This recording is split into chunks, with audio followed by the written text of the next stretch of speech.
Pada episode kali ini, kita akan membahas alur cerita dari film Swordsman untuk bagian yang ketiga.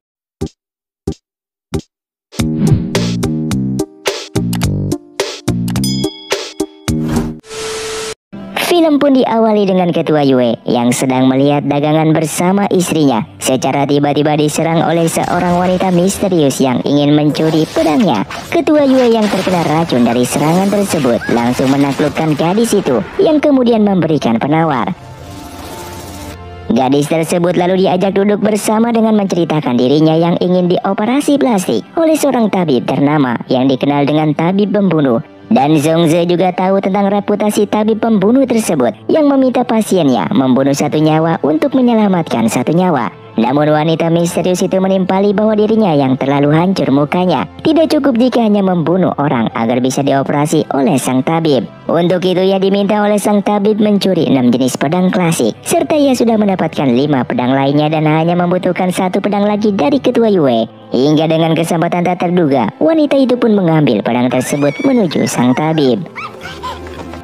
Kemudian Ketua Yue dan istrinya yang menyelinap ke pondok sang tabib melihat sendiri betapa ahlinya tabib tersebut. Namun sikap sombong dari sang tabib membuat Ketua Yue marah dan merasa dihina.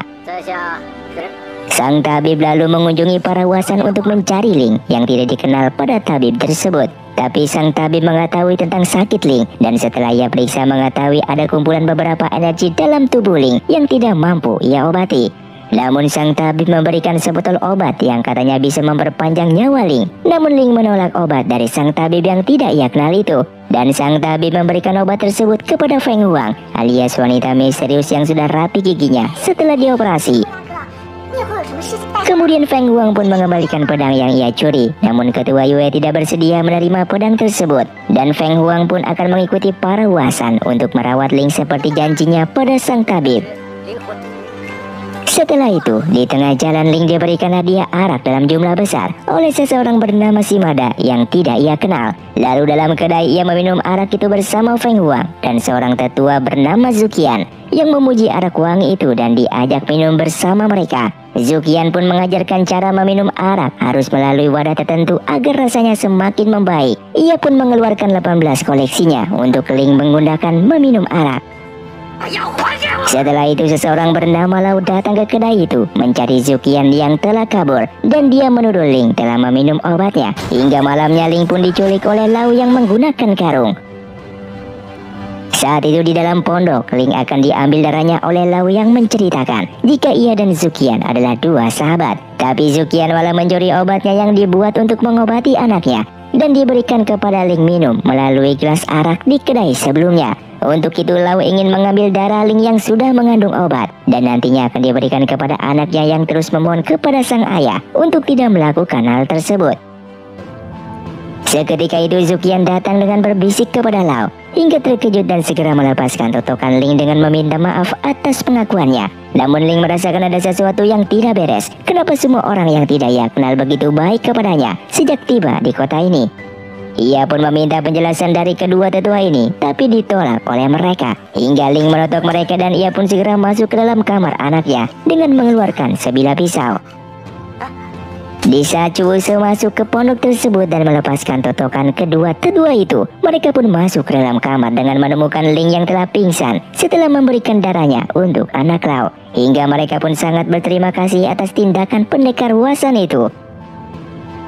Beberapa saat setelah itu, Ling pun diundang dan tiba ke Bukit 5 Penguasa, di mana ramai pesilat dari berbagai sekte sesat kecil dengan menjamunya minum arak. Dan dalam jamuan itu Ling pun mabuk hingga tak sadarkan diri. Saat itulah Renning tiba dengan disambut oleh para pesilat tersebut. Para pesilat dari sekte kecil ini ternyata adalah pengikut sekte Matahari Bulan. Dan Renning sangat dihormati oleh mereka dikarenakan merupakan keturunan dari Ren Woxing yang merupakan mantan ketua sekte Matahari Bulan. Kemudian Renning memainkan kecapinya hingga Ling terbangun dengan menyatakan betapa senangnya ia bertemu dengan neneknya lagi hingga keduanya sepakat untuk berpetualang bersama. Bagi Ling, wanita di hadapannya adalah seorang nenek yang sangat ia kagumi kemampuan bermain musiknya. Sementara bagi Renning, lelaki di belakangnya yang pemberani telah membuatnya jatuh cinta. Setelah beberapa waktu, sakit Ling kambuh kembali dan Renning yang panik dihampiri oleh Dongfang yang meminta Renning untuk pulang dengan menyerahkan Ling kepadanya. Renning pun tak bisa berbuat apa selain menuruti perintah sang ketua hingga menyerahkan topi kerambu yang dipakainya dan diserahkan kepada sang ketua. Ling yang tersadar berjalan bersama dengan Dongfang yang menyamar sebagai Renning. Kemudian pendekar Huasan ini lalu bertemu dengan biksu Shaolin yang memeriksa lukanya dengan memberikan obat kepadanya. Lalu obat itu ia minum dan satunya lagi ia berikan kepada sang nenek yang menolak, sehingga Ling terjun ke jurang mengancam akan bunuh diri. Namun kecelakaan terjadi di saat Dongfang ingin membantunya naik. Mereka pun terpeleset dan jatuh ke dasar jurang sehingga topinya terlepas, yang membuat Ling mengira nenek yang pintar bermain musik dan ia kenal selama ini adalah Dongfang. Kedua orang ini lalu mencari tempat peristirahatan, dan ketika Ling terbangun ia mendapatkan kabar dari pelayan kalau rekannya sedang mencari serigala. Ling pun segera menuju ke sana dan bergegas menolong Dongfang yang terluka diserang oleh kawanan serigala. Belakangan diketahui Dongfang sengaja mencari empedu serigala untuk mengobati luka Ling dengan alasan ia ingin menyelamatkan pendekar Huasan tersebut karena adiknya Yilin suka kepadanya. Namun Ling terus menjelaskan jika ia tidak memiliki perasaan apapun kepada Yilin dan hanya menganggapnya Yilin sebagai adiknya. Di momen itulah Ling menyatakan perasaan sukanya kepada Dongfang yang selalu peduli kepadanya di setiap kesempatan. Tapi ada satu hal yang harus digarisbawahi, bahwa Ling dalam posisi ini tidak tahu kalau Dongfang bukanlah nenek yang mengajarkan bermain musik. Ia mengira nenek yang mengajarkan kecapi adalah Dongfang, sehingga bisa dibilang Renning berkontribusi dalam menumbuhkan rasa cinta Ling kepada Dongfang. Dan setelah menyatakan perasaannya, Ling yang ingin pergi dipeluk dari belakang oleh Dongfang yang akhirnya pun mengakui perasaannya. Singkatnya tidak jauh dari sana, Ketua Yue pun sedang mencari muridnya. Dan setelah mendapatkan petunjuk, sang guru menemukan Ling yang bersama dengan gadis yang dia anggap dari sekte sesaat itu. Ketua Yue pun langsung ingin membunuh Dongfang yang belum pulih dari lukanya dan tidak berdaya melawan. Namun Ling menghentikan tikaman pedang dari sang guru dengan kedua tangannya. Dan Zhongze yang selalu sayang kepada Ling memohon suaminya untuk melepaskan murid pertama mereka. Dan Ketua Yue pun memutuskan untuk mengeluarkan Ling dari sekte Huasan dengan mematahkan pedangnya. Sebagai tanda ikatan mereka telah putus. Dan Ling yang sakitnya kembali kambuh membuat Dongfang teringat dengan biksu Shaolin yang mereka temui sebelumnya, yang menyatakan gurunya bisa mengobati luka Ling. Dongfang kemudian membawa Ling ke Shaolin menghadap sang ketua bernama Fang Zheng. Dan Fang Zheng mengira jika Dongfang adalah Renning, anak dari Ren Woxing sesuai dengan kabar yang didengar. Sehingga ketua Shaolin ini meminta Dongfang belajar agama dengan harapan bisa mengembalikan gadis ini ke jalan yang benar, sekaligus sebagai syarat baginya untuk menyembuhkan Ling yang sedang sekarat tersebut. Setelah Ling tersadar, Ketua Fang Zheng memberitahu dia akan mengajari Ling ilmu pengubah otot, dan ia meminta Ling untuk menjadi muridnya agar bisa diwarisi ilmu tersebut. Namun Ling menolak tawaran itu dengan menanyakan keberadaan Dongfang, dan Fang Zheng berbohong kalau Dongfang tidak ada di sini, sehingga Ling pun pergi dari sana.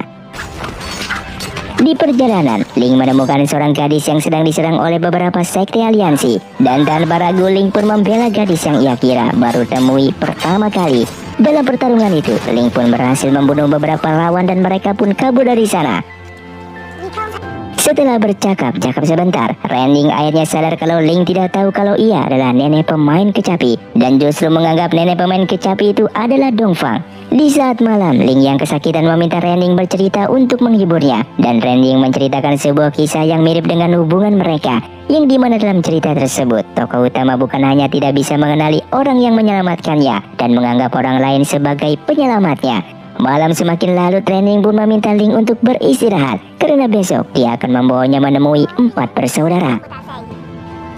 Keesokan harinya, Renning menyamar dirinya sebagai murid Songsan dan Ling menyamar sebagai murid Huasan, yang tiba ke suatu tempat dan disambut oleh seorang pelayan dengan membawa mereka menemui King Seng, salah satu dari keempat saudara yang hobinya minum arak. Dan dalam sekejap King Seng akrab dengan Ling yang memang memiliki hobi yang sama. Lalu mereka menemui Heibei yang hobi main catur. Dan setelah Renning mengalahkan dalam bermain catur, ia memperlihatkan 4 hadiah yang menarik sesuai hobi keempat bersaudara tersebut, sehingga menarik perhatian Tu Biweng yang tertarik dengan kaligrafi. Kemudian Rending menawari para saudara ini untuk melakukan pertarungan dengan Ling. Jika ada salah satu dari mereka bisa mengalahkan Ling, maka keempat hadiah tersebut akan diberikan kepada mereka. Mereka pun setuju karena tidak ada ruginya menerima tawaran tersebut. Dan Ling pada akhirnya mengalahkan ketiga bersaudara itu dengan duel 1 melawan 1.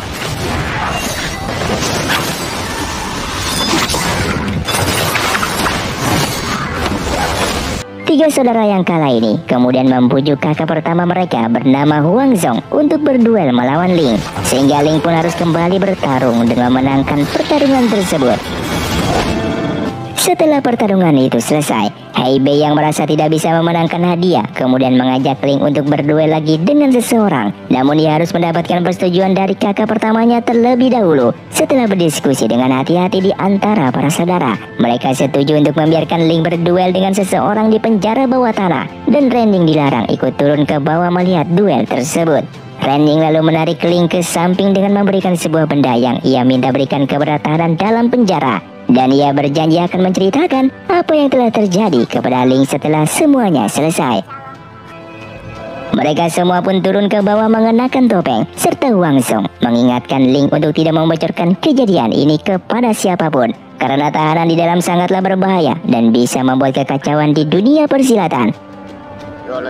Dari balik pintu, Huang Zhong menyambut seseorang yang ternyata adalah Ren Woxing, ayahnya Rending yang ditawan berdasarkan arahan Dongfang selama ini. Dan tentu saja Ling tidak tahu kalau tetua di dalam itu adalah mantan ketua sekte Matahari Bulan yang dikudetakan.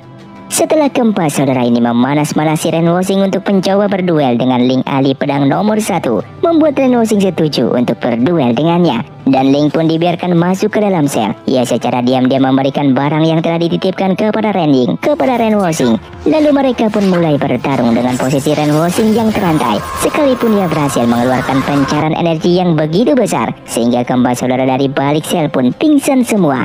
Dan singkatnya, di saat keempat saudara ini tersadar, mereka pun sangatlah panik. Tapi beruntungnya mereka melihat duel telah selesai dan melihat Ren Woxing masih terantai di sana. Segera mereka mengunci pintu sel itu dan malah menemukan 4 hadiah yang telah ditinggalkan. Dengan pesan dari Ling yang mengakui kekalahannya, keempat saudara ini sedang bukan main karena telah mendapatkan hadiah yang mereka sukai dan meninggalkan penjara bawah tanah itu. Sementara itu Rending yang kabur bersama ayahnya memaksa kembali ke penjara untuk menyelamatkan Ling. Namun Ren Woxing meyakinkan mereka harus kabur terlebih dahulu dan kembali menyelamatkan Ling di kemudian hari. Sedangkan Ling yang baru tersadar mendapati dirinya tengah dikurung dan terantai di dalam sel. Ia berteriak kencang tapi tak ada yang mendengarnya. Dalam keresahan digigit serangga di sekujur tubuhnya, ia membongkar keranjang itu hingga menemukan sebuah ukiran jurus yang aneh. Tidak lama kemudian, Hei Bei diam-diam menyelinap ke dalam penjara itu dengan menanyakan kepada Ren Woxing tentang kesepakatan yang mereka buat sebelumnya. Dan Ling tahu kalau Hei Bei pasti mengira dirinya adalah Ren Woxing yang masih di dalam penjara. Dan dia pun berpura menirukan suara dan gaya Ren Woxing untuk menanyakan apa kesepakatan yang dimaksud. Hei Bei menceritakan bahwa ia akan melepaskannya jika diajarkan kungfu sakti Ren Woxing. Dan Ling pun mengusirnya pergi dan memintanya untuk kembali lagi nantinya. Sementara dirinya mencoba mempelajari ilmu di bawah ranjang itu, yaitu jurus Sising Tapa atau jurus penyedot tenaga dalam, yang ia sendiri tidak tahu itu jurus apa dan seberapa dahsyatnya jurus tersebut. Setelah beberapa waktu, Hei Bei kembali menanyakan kesepakatan mereka. Ling pun mengajarinya ilmu asal-asalan dan berusaha menarik Hei Bei yang berada di luar sel untuk membebaskan dirinya. Namun tiba-tiba energi Hei Bei tersedot yang membuat Ling terkejut. Dengan kesempatan itu, ia pun melarikan diri dengan merasakan peningkatan energi yang luar biasa. Bahkan luka dalam tubuhnya telah hilang semua. Ling lalu bertemu dengan Ren Woxing dan putrinya yang kembali ke tempat tersebut untuk menyelamatkannya. Bersama-sama mereka pun datang ke sana dan Ren Woxing melakukan pembalasan atas dirinya yang dikurung selama itu dengan membunuh Hei Bei. Melihat saudaranya tewas, Huang Zhong pun segera untuk melakukan bunuh diri dan diikuti oleh kedua saudaranya. Setelah itu Ren Woxing bermaksud menjodohkan putrinya dan meminta Ling untuk bergabung dengan sekte Matahari Bulan. Tetapi Ling menolak tawaran tersebut. Meski Ren Woxing mengancam ia tidak akan mengajarinya cara membuang efek samping ilmu Sising Tapa yang akan membuat tubuh Ling semakin terluka ke depannya. Dan sebelum Ling pergi, Rending memberitahu bahwa dirinya adalah nenek pemetik kecapi. Tapi Ren Woxing sudah terlampau marah atas penolakan itu dan membawa putrinya pergi sebelum Ling memberikan balasan atas pernyataan tersebut. Di dalam perjalanan, Ling lalu bertemu dengan seorang jenderal yang arogan. Ia pun memukuli dan mencuri jirah perang dari jenderal tersebut dan menyamarkan dirinya sebagai seorang jenderal bermargawu. Kemudian ia pun bertemu dengan menyelamatkan Ding Jing, salah satu tetua sekte Heng San Utara beserta para muridnya dari serangan para penyerang berjubah hitam. Setelah itu satu persatu murid Ding Jing kembali menghilang karena diculik, sehingga Ling kembali menyelamatkan Yilin dan para murid lainnya. Sementara Ding Jing dibujuk oleh Liu Pai dari sekte Songsan untuk menyetujui usulan melebur 5 sekte menjadi satu. Penolakan Ding Jing membuat diserang oleh para pesilat berjubah hitam utusan Songsan, hingga lengan Ding Jing pun putus. Dan ketika Ling tiba bersama para biarawati lain, Ding Jing yang sudah sekarat menitipkan pesan terakhir untuk membawa semua muridnya kembali ke sekte Heng San Utara. Ling pun menepati janji itu dan membawa para biarawati kembali ke sana. Setelah itu Ling pun menyusup untuk mencari gurunya agar bisa diterima kembali ke sekte Wasan. Ia menyelinap di tengah malam saat Lin Fingxi sedang menggeledah rumah lamanya untuk menemukan keberadaan kitab Bisi Qianfa melalui kata teka-teki yang disampaikan ayahnya lewat mulut Ling dulunya, yang pada akhirnya Lin Fingxi berhasil membuka teka-teki kitab itu yang disembunyikan di atas langit-langit atap rumah. Saat itu juga dua pesilat Songsan menerobos masuk mencuri kitab Bisi Qianfa yang membuat kedua orang ini dilumpuhkan, hingga Ling mengejar dan berhasil merebut kantong itu kembali meski dirinya terkena senjata rahasia. Mereka yang pingsan ini kemudian ditemukan oleh ketua Yue yang diam-diam menyembunyikan kitab Bisi Qianfa di saat istrinya sedang berusaha menyadarkan putrinya. Keesokan harinya di saat Ling tersadar, para sekte Songsan datang dengan menuduhnya telah membunuh salah satu anggota mereka. Dan Ling menjelaskan yang sebaliknya, bahwa para Songsan berusaha mencuri kitab Bisi Qianfa. Para biarawati Heng San juga tiba ke sana waktu itu, dan Ling yang melawan Liu Fai dengan ilmu sising tapanya, sehingga membuat banyak orang berpikir bahwa Ling telah menjadi bagian dari sekte sesat. Liu Fai yang kalah kabur dari sana, dan Ling diajak para biarawati untuk menyelamatkan guru mereka satu lagi. Dan Lao Deno yang ingin mencegah mereka pergi bertarung dengan biarawati, hingga kitab lembah terjatuh dari tubuhnya dan dia segera melarikan diri. Dengan demikian sudah terungkap jati diri Lao Deno adalah mata-mata yang dikirim oleh ketua Songsan, dan Lao Deno adalah orang yang mencuri kitab lembah dan membunuh Lu Dayo sebelumnya. Sejak saat itu Lin Fingxi mulai curiga kepada gurunya sendiri yang telah mencuri kitab Bisi Qianfa darinya, karena malam itu Ling sendiri pingsan bersama mereka. Singkatnya, malamnya Lin Fingxi ditusuk dan hampir tewas di tangan gurunya sendiri yang menyamar sebagai pembunuh. Beruntungnya pada saat itu ada dua penyelinap lainnya, sehingga ketua Yue mengajar dan bertarung serta mengusir mereka pergi. Dan dua penyelinap tersebut ternyata adalah Lao Deno dan ketua Zuo yang membunuh seorang penjaga malam dan merusak wajahnya. Di saat Lin Fingxi tersadar, ketua Yue pun datang ke sana dengan memeriksa nadinya, dan Lin Fingxi tahu kalau gurunya yang telah menyerang sebelumnya karena ia mengenali sepatu gurunya. Ia pun segera berbohong kalau Ling lah yang menyerangnya agar ia tidak dibunuh oleh sang guru. Di dalam perjalanan, Yu Lingsan menemukan mayat penjaga malam yang telah dirusak wajahnya dan pedang Lao Deno di sampingnya, sehingga membuatnya berpikir penjaga itu adalah mayat Lao Deno dan semakin yakin jika Ling lah yang ingin membunuh Lin Fingxi. Tiba di sana Yu Lingsan mengatakan betapa tega mantan kakak pertamanya itu yang membuat Ling menepis tudingan tersebut, hingga dia pun merasa kecewa kepada adik seperguruannya itu yang pernah ia cintai dengan menuduhnya sebagai seorang pembunuh. Setelah itu Lin Fingxi mulai tidak tenang karena sudah tahu sang guru yang mencuri kitab keluarganya dan diam-diam ingin membunuhnya. Tidak ada yang bisa dia lakukan selain berpura-pura bodoh dan harus selalu di samping Yu Lingsan agar gurunya tidak memiliki kesempatan untuk membunuhnya. Sementara itu Ling berhasil menemukan dan menyelamatkan tetua tinggi yang diserang oleh para pesilat berjubah hitam, dan Ling pun membuka cadar penyerang tersebut yang ternyata adalah Liu Fai. Tetua Dinggi marah besar dengan kelakuan sekte Songsan yang ingin memaksa 5 sekte melebur menjadi satu sekte besar. Tetua Dinggi memberitahukan Liu Pai agar menyampaikan kepada ketuanya sendiri bahwa mulai hari ini sekte Heng San Utara keluar dari aliansi 5 sekte. Setelah itu ketua Dinggi mulai berbicara dengan salah satu murid seniornya bahwa kebesaran sifat pendekar Ling tidak seperti yang digosipkan orang-orang, dan bahkan tuduhan ketua Yue yang menuduh Ling sesat sangatlah tidak beralasan dengan apa yang ia lihat dengan mata kepalanya sendiri. Sementara Ling sendiri sedang bingung Secret Lady itu adalah Dongfang ataukah Ren Ying, sehingga ia bertemu dengan para kepala sekte lain pengabdi matahari bulan. Mereka kemudian membuka rapat besar untuk menolong Secret Lady dengan menyerang ke Shaolin. Dan berita Secret Lady ditawan Shaolin juga telah diketahui oleh Ren Ying, yang mengajak ayahnya ke Shaolin untuk balas dendam karena ia tahu Secret Lady yang dimaksud adalah Dongfang. Tiba di sana Ren Wosing dihadang oleh para biksu dengan formasi Batarung yang sangat solid dan membuatnya mundur. Ketua Dingyi telah tiba di sana, bertemu dengan Ketua Shaolin yang membawanya menemui Dongfang. Ketua Shaolin memberitahukan kalau sebenarnya Ling tidak berhasil ia ajarkan karena menolak menjadi muridnya. Untuk itu ia akan membiarkan Dongfang pergi dan tidak akan mengurungnya lagi. Setelah itu para aliansi yang dipimpin oleh Ketua Zuo telah tiba menghadap Ketua Shaolin. Mereka mengatakan telah mendapatkan informasi kalau para sekte sesat kecil yang dipimpin oleh Ling akan menyerang Shaolin untuk membebaskan Secret Lady.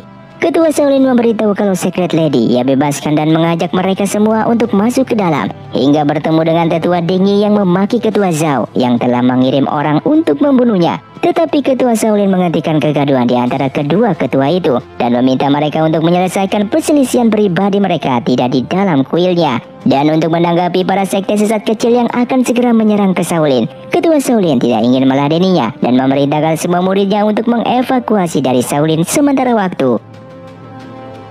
Di malam harinya, di kuil Shaolin, Tetua Dingyi diajak Ketua Yue untuk berbicara berdua tentang Ketua Zuo yang jahat. Tapi Tetua Dingyi tidak menyangka obrolan itu hanyalah pancingan, dan ia pun diserang secara tiba-tiba oleh Ketua Yue yang ingin membunuhnya. Keesokan harinya Ling pun tiba di kuil Shaolin bersama para teman-temannya. Mereka tidak menemukan satupun biksu di dalam kuil dan malah menemukan Ketua Dingyi yang tengah sekarat dan meminta Ling untuk mengambil alih dengan mengurus sektenya karena ia percaya kepadanya. Hingga Ketua Dingyi pun mengembuskan napas terakhirnya. Tidak menemukan apapun di dalam kuil Shaolin yang membuat mereka semua kemudian turun gunung. Namun ternyata para Songsan membuat jebakan menyerang dan membunuh sebagian dari mereka, sehingga mereka terpaksa mundur kembali ke kuil Shaolin. Dan singkatnya mereka pun menemukan sebuah jalan rahasia bawah tanah terbuka. Mereka akhirnya pun menyusuri jalan rahasia tersebut hingga bertemu dengan para petarung Lauhan Shaolin. Kekuatan formasi Lauhan sangatlah tinggi, namun pada akhirnya Ling berhasil memenangkan dan menemukan jalan keluar.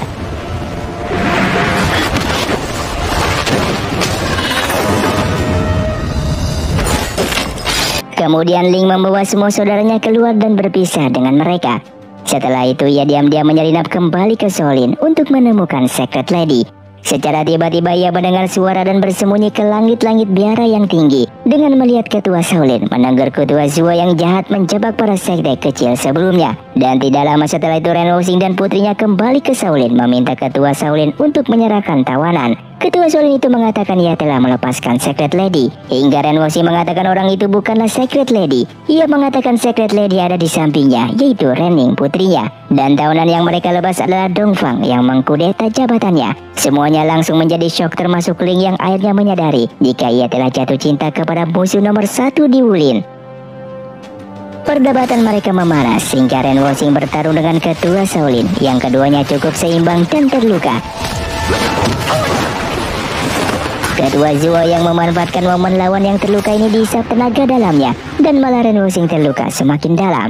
Dikarenakan ternyata Ketua Zuo telah menyembunyikan energinya setelah duel 25 tahun yang lalu dengan Ren Wosing. Ketua Zuo telah belajar ilmu untuk menyembunyikan energinya agar tidak dapat diserap kembali oleh jurus Sising Tapa. Ketua Yue yang maju kemudian membuat Ren Wosing memanggil Ling untuk turun dari persembunyiannya. Duel di antara murid dan guru ini tidak dapat dihindari. Saat itu Ling terus menahan gerakannya untuk mengalah dari sang guru hingga ia sendiri terkena serangan sampai pingsan. Saat ia terbangun, ia telah berada di dalam gua bersama Ren Ying dan Ling menggunakan energinya untuk membantu memulihkan luka Ren Wosing. Di tempat lain Dongfang bertarung dengan Yu Changhai dan anak buahnya. Kegaduhan itu menarik perhatian Ketua Yue dan istrinya. Mereka semua dikalahkan dan Ketua Yue berbohong kalau Ling telah tewas. Hingga Dongfang yang diperdaya merasa bersedih mendengarkan kabar tersebut. Yu Changhai memanfaatkan kesempatan itu untuk menusuk Dongfang yang marah dan langsung menyerang balik mereka semua. Saat itu Yu Changhai pun mengorbankan para anak buahnya dan membawa ketua Yue pergi dari sana.